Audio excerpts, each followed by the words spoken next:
Welcome to the Banker Lamp. Please enjoy the video. In this video, I will show how to make celery soup step by step. Wash and trim 4 stalks of celery, then chop them with 1 chopped onion and 2 diced potatoes.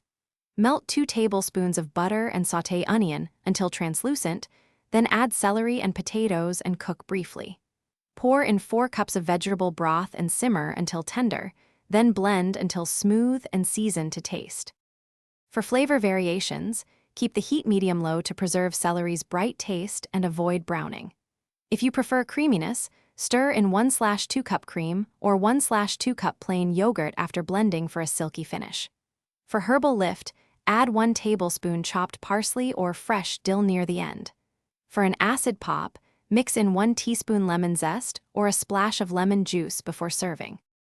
If you're finding this video helpful, please subscribe and like so I can keep making useful recipes.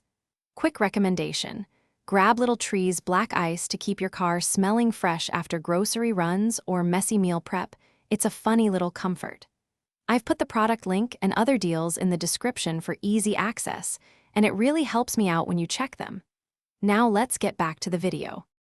Serve celery soup warm with crusty bread or a simple salad for contrast and texture. Garnish with a drizzle of cream, chopped herbs, or toasted seeds to add crunch and color.